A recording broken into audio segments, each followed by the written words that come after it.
जी sir. Sir बात करते हैं कि आज सीमांचल के अंदर खासकर नौजवानों में आपके प्रति बहुत ही अजीज़ है, आप एक अलग पहचान की है। प्रदेश में आपकी सरकार है, आखिर इन नौजवानों के रोज़गार और उच्च शिक्षा के लिए नीतियों कौन बनाएगा? आपको नहीं लगता कि सीमांचल के बेरोज़गारी पर नौजवानों के लिए सरकार से बात करें? निश्चित रूप से बेरोजगारी एक समस्या है, इससे कोई भी इनकार नहीं किया जा सकता। जी सर। और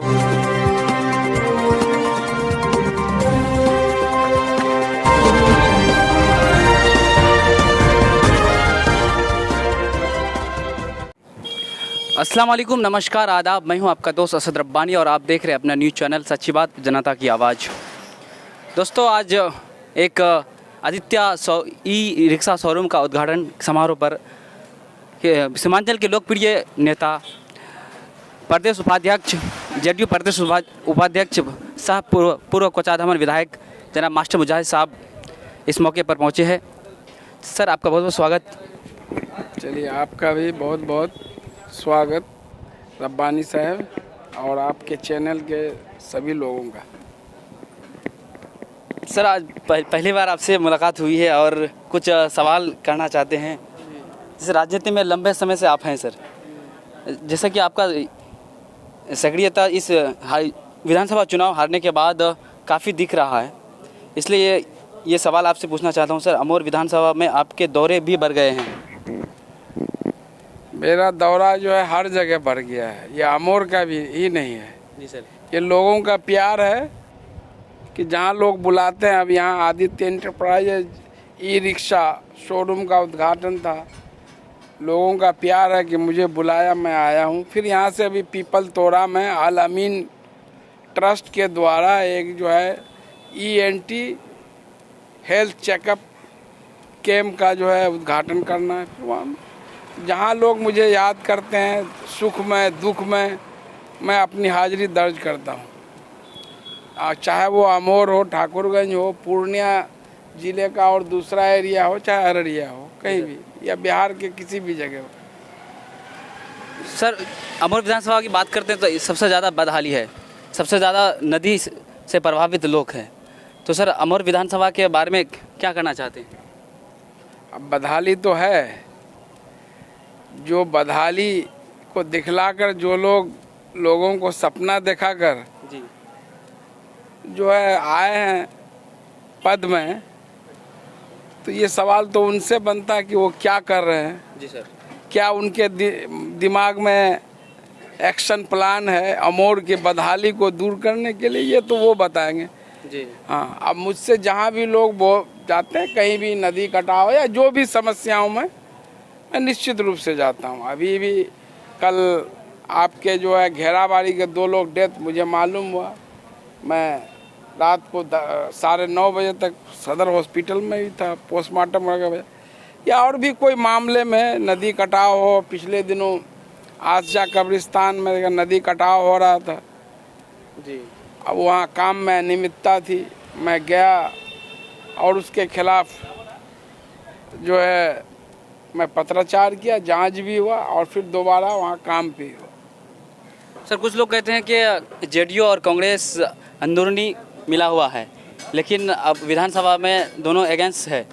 तो सर, ये इसलिए कह रहे हैं कि एमआईएम का वृद्धि मतलब वर्चस्व बढ़ने के कारण ये कह रहे हैं सर। क्या भाई, आप किसी को एक बार ठग सकते हैं ना जी, एक बार आप सपना दिखा सकते हैं ना, सपने को आप हकीकत में कितना बदल देते हैं, तो ये तो आपको देखना है ना। जी सर।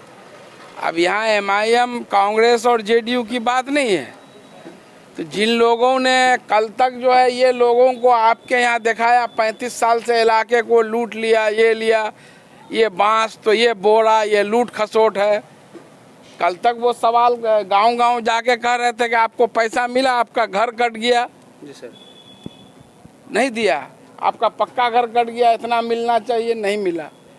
तो आज जब वो आदमी उस पद पर है, तो आज तो वो करके दिखाना ना चाहिए। अब 11वां महीना जा रहा है, तो वो करके दिखाएंगे ना। मैं उनका वीडियो देखा हूँ सिरसी का, यही कह रहे थे तो टका मिले नहीं मिले हैं, कच्चा घोर गिर लेना पक्का घोर मिल ले इला इला बेले ई लूट खसोट इला कुन बांस बोरार काम हो जाते ताले पत्थर बोल्डर काम करे देखो जी तबे ना बदहाली जो है जो दूर होगा।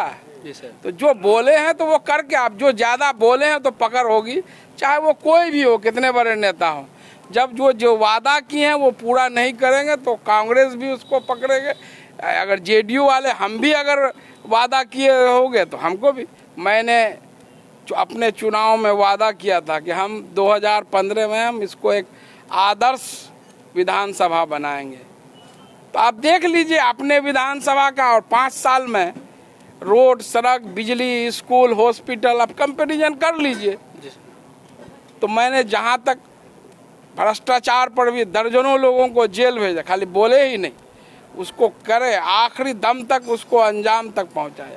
चुनाव नतीजे की हम लोग परवाह नहीं करते हैं। हम लोग, हमारे नेता जो है वोट की चिंता नहीं करते, वोटर्स की चिंता है। हम लोग चुनाव हार गए पूरे जिला में नहीं, अभी 53 करोड़ से माइनॉरिटीज मुसलमान के लिए रेजिडेंशियल स्कूल बन रहा है। कैसे बन रहा है, क्यों बन रहा है? 10 करोड़ से मल्टीपर्पज बिल्डिंग बन रहा है, सब माइनॉरिटीज। तो काम हम लोग आज भी करते हैं। जी सर। सर बात करते हैं कि आज सीमांचल के अंदर खासकर नौजवानों में आपके प्रति बहुत ही अजीज़ है, आप एक अलग पहचान की है। प्रदेश में आपकी सरकार है, आखिर इन नौजवानों के रोज़गार और उच्च शिक्षा के लिए नीतियों कौन बनाएगा? आपको नहीं लगता है कि सीमांचल के बेरोजगारी पर नौजवानों के लिए सरकार से बात करें? निश्चित रूप से बेरोजगारी एक समस्या है, इससे कोई भी इनकार नहीं किया जा सकता। जी सर। और रोजगार का मतलब सिर्फ यही नहीं होता है कि सरकारी नौकरी लिमिटेड है। 2-4% लोगों को ही सरकारी नौकरी मिली हुई है जी। सबको सरकारी नौकरी नहीं मिले से, लेकिन सरकार की ये जिम्मेदारी है कि जॉब अपॉर्चुनिटीज़ पैदा करे, रोजगार के अवसर। ज़्यादा जॉब प्राइवेट सेक्टर में है, इंडस्ट्रीज़ के ज़रिए या कारोबार के ज़रिए। तो सरकार का ये, जब यहाँ सड़कें बन गई, बिजली की व्यवस्था हो गई, तो रोजगार तो उससे अपने आप बढ़ाना। आज आपके यहाँ से अभी टोटो ई रिक्शा शोरूम का उद्घाटन है, तो इससे तो ये भी तो एक रोजगार का साधन ही है, अपॉर्चुनिटी। आज पहले बहुत सारे लोग दिल्ली, लुधियाना में कारोबार करते थे। आज जो मैं देखता हूँ सोनता हाट में भी जो कढ़ाई वगैरह का काम हो रहा है, क्यों हो रहा है? बोले बिजली हमें मिल रही है और यहाँ पर लेबर फोर्स सस्ता है, इसलिए हम लोग यहाँ काम कर रहे हैं। उसी तरह पिछले दिनों कानकी में गए थे, जो पहले उनका मुंबई में कारोबार था जींस पैंट वगैरह का, रेडीमेड कपड़े का, अब वो कानकी में बड़े स्तर पर कर रहे हैं। तो यही जॉब अपॉर्चुनिटी है। इसके लिए हम लोग बात, अभी जॉब, आप जान रहे हैं कि अभी जो 2020 में चुनाव हुआ,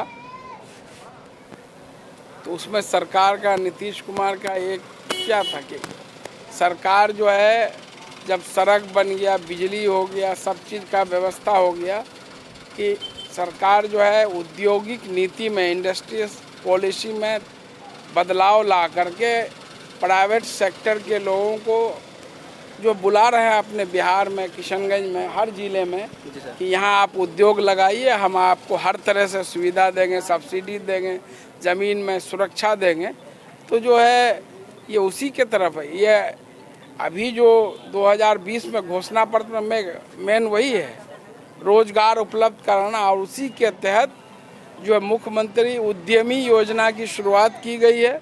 अभी जो रजिस्ट्रेशन हुआ है, अब हर ज़िले में नौजवान जो बेरोजगार हैं उसको जो है, जो अल्पसंख्यक हैं, महिला हैं, प्लस अत्यंत पिछड़ी जाति हैं, जो दलित, महादलित हैं, उनको जो है सरकार 5 लाख रुपये, 10 लाख रुपये देगी। इसमें 5 लाख रुपये सब्सिडी और 5 लाख रुपये कर्जा देगी, उसमें बिना ब्याज के। उसको जो है 80+ किस्तों में उसको वापस करना है। तो ये सब क्या है? ये सब जो पढ़े लिखे हमारे बेरोजगार हैं उसको रोजगार की तरफ, और फिर उसी में अभी अलग से फिर जो है अल्पसंख्यक उद्यमी योजना की शुरुआत की मुख्यमंत्री जी। अभी जो रिव्यू बैठक अल्पसंख्यक कल्याण विभाग का हुआ था, उसमें ये पाया कि अल्पसंख्यकों में बेरोजगारी के मसले को हल करने के लिए अल्पसंख्यक उद्यमी योजना की शुरुआत करने जा रही, जिससे कि अधिक से अधिक अल्पसंख्यक बेरोजगार नौजवानों को जो है सरकार पूंजी देकर, उसको ट्रेनिंग देकर, उसको जो है रोजगार उपलब्ध कराए। सर कुछ दिन बाद लोकसभा चुनाव होने वाला है सर, वहाँ पर पब्लिक जात पात पर वोट देगी या विकास देख के? ये तो पब्लिक को कहना है ना, पब्लिक को सोचना है, पब्लिक को जात पात धर्म मजहब के नाम पर वोट देना है या विकास के नाम पर। जी एक बार तो जात पात धर्म मजहब के नाम पर वोट कर दिया, आज क्या नतीजा है, आज क्या हाल है, क्या माने 11 महीने में ही क्या तस्वीर बदल गई है। आप जाके लोगों से पूछिए, मैं नहीं कह रहा हूँ, आप गांव में जाइए, कोचाधामन के गांव में जाके पूछिए, जिन लोगों ने जो है जिस उम्मीद से वोट किया वो कितना जो है उसका जो है फुलफिल हो रहा है। बिजली की क्या स्थिति है, 11 महीने में कहाँ से कहाँ पहुँच गया, कुछ नहीं। सर नौजवानों की लोकप्रियता बढ़ते जा रहा है, इसके कारण क्या है सर?